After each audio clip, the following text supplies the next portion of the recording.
Here is a complication of all of my AI shorts. Let's get into the video. What if everyone became useless? It's not like anyone is indispensable. We all have our uses, but what if we all became useless at the same time? What if every single person on Earth became useless? I think it would be kind of funny if we were all totally useless. Like imagine if one day you just woke up and your phone was made of lead and you couldn't use it anymore because it was literally made of lead. Oh my god, that would be so annoying. But also kind of funny if we were all I don't know, made of lead or something. We could still have our uses, maybe as a doorstop or something. We're all pretty heavy. Or maybe we could I don't know, be used as a hammer or something. We're all pretty dense. But seriously, though, what if we all became useless? We couldn't do anything. It would be kind of sad, but also kind of funny.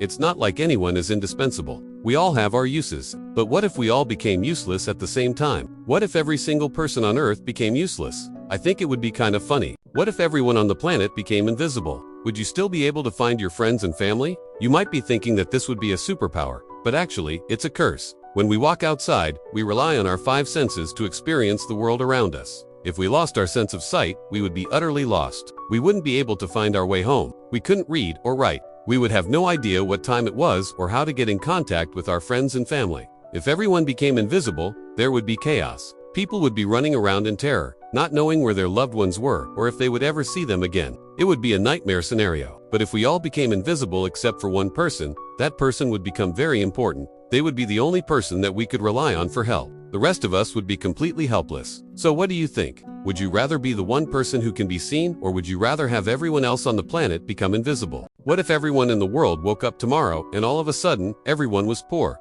How would society function? If you're thinking that this is a crazy idea that would never happen, just think about what happened to Sri Lanka. Their economy collapsed and their currency became totally worthless. People had to carry around wheelbarrows of cash for basic goods and services. If this can happen to an entire country, what could happen to the world? If all of a sudden, every single person on the planet lost 90% of their wealth, we would see chaos. People would be fighting over food and resources. There would be mass starvation and global famine. The world economy is so interconnected that if one part of it fails, the entire thing comes crashing down. So it doesn't take much to imagine a scenario where everyone gets poor and the entire world economy collapses. It's not a very fun movie, but it's a great way to learn about economics. Welcome to my channel.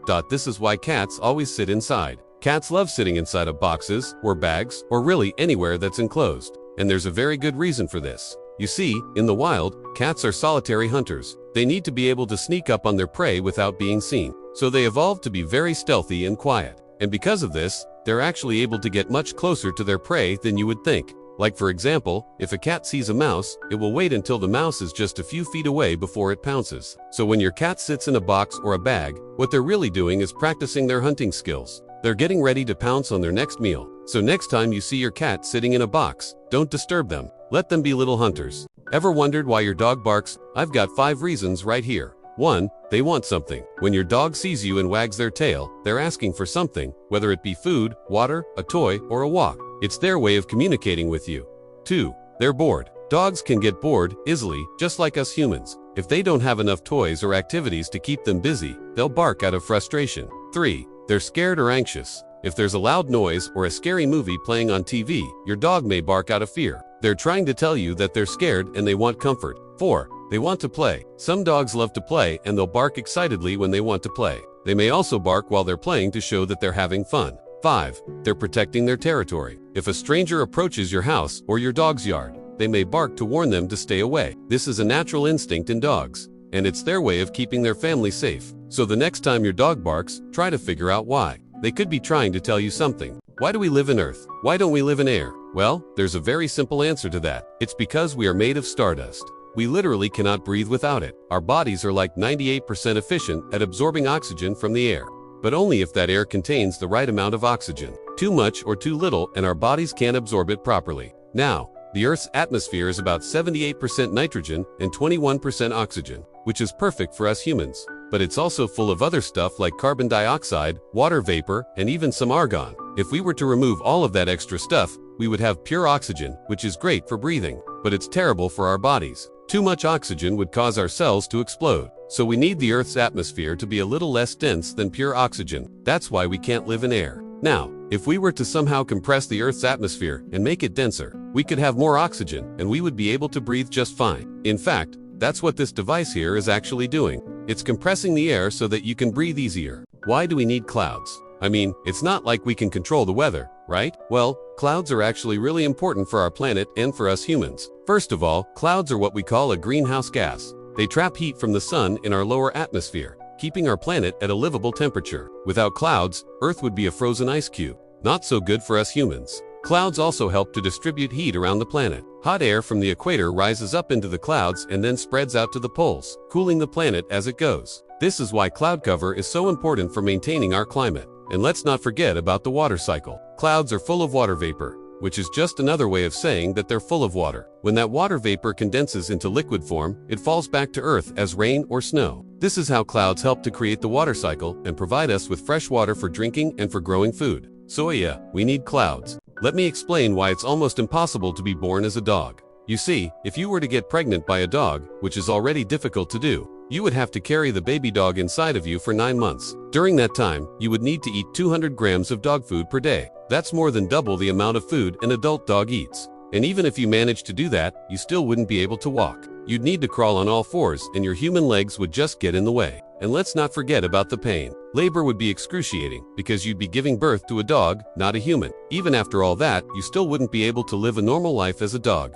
You'd have to live in a doghouse and you wouldn't be able to talk to other humans. And the only thing you'd be able to do is bark. So yeah, being born as a dog is not exactly ideal. Why do we need to eat? Can someone please tell me why? We need to eat because our bodies are like little factories that run on fuel. And the fuel that we need to put in our bodies is food. If we don't eat, our bodies will start to shut down. Our brains will start to slow down. We'll feel tired and weak and eventually we'll die. Now, the type of food that we eat depends on the type of lifestyle that we have. Some people have very active lifestyles and they need a lot of energy to keep going. So they'll eat more food than someone who has a more sedentary lifestyle. It's also important to remember that not all calories are created equal. The calories that we get from junk food don't give us the same energy as the calories that we get from whole, unprocessed foods. So next time you sit down to eat, take a moment to appreciate the amazing bodies that we live in and the incredible fuel that powers them. Welcome to my channel.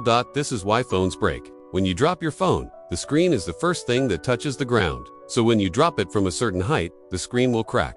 That's just physics. You can also crack the back of your phone if you drop it on a hard surface like concrete. Phones are also really good at detecting when they're dropped. They have special sensors that can detect sudden changes in acceleration. And if your phone falls from a certain height, it will actually protect itself by shutting off the display and disconnecting the battery. That's why sometimes when you drop your phone, the screen goes black and your phone is still working. It just doesn't know which way is up or down. What if grass disappeared?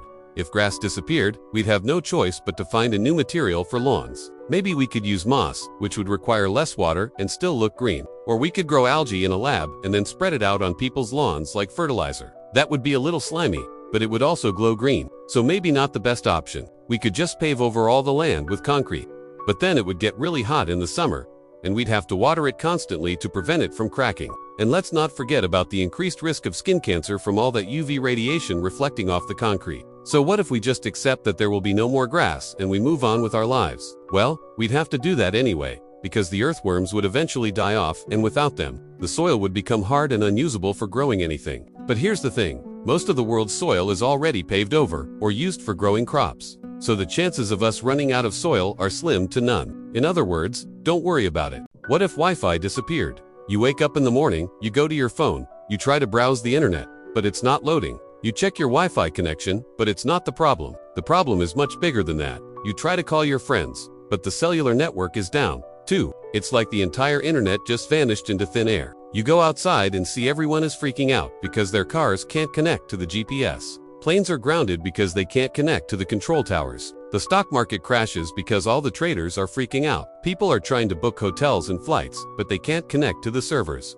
The entire global economy grinds to a halt as people realize the gravity of the situation. There is no Wi-Fi, there is no internet, there is no connection. We are truly on our own. What if there was no cancer? Okay, first of all, we'd have to get rid of all the cancer cells in the world. That's about 10 trillion, and then every day we'd have to kill another 10 trillion cancer cells that are just chilling in our bodies, waiting to turn into cancer. We'd need a massive army to do this. Like a small army of 200,000 soldiers, 100 of them would have to die every day to keep the cancer at bay. Or we could try a different approach. We could try to find a way to make cancer cells commit suicide. But the problem with that is cancer cells don't play by the rules. They're not like normal cells. They don't care about dying. In fact, they want to live forever. So what if we could trick them into thinking they're immortal? If we could find a way to make cancer cells think they'll never die, maybe then we could get rid of cancer for good. We have a brain and not a computer. Why is that? Well, there are many reasons. Here are just 3. No. 1. A computer needs electricity to work, but our brain doesn't.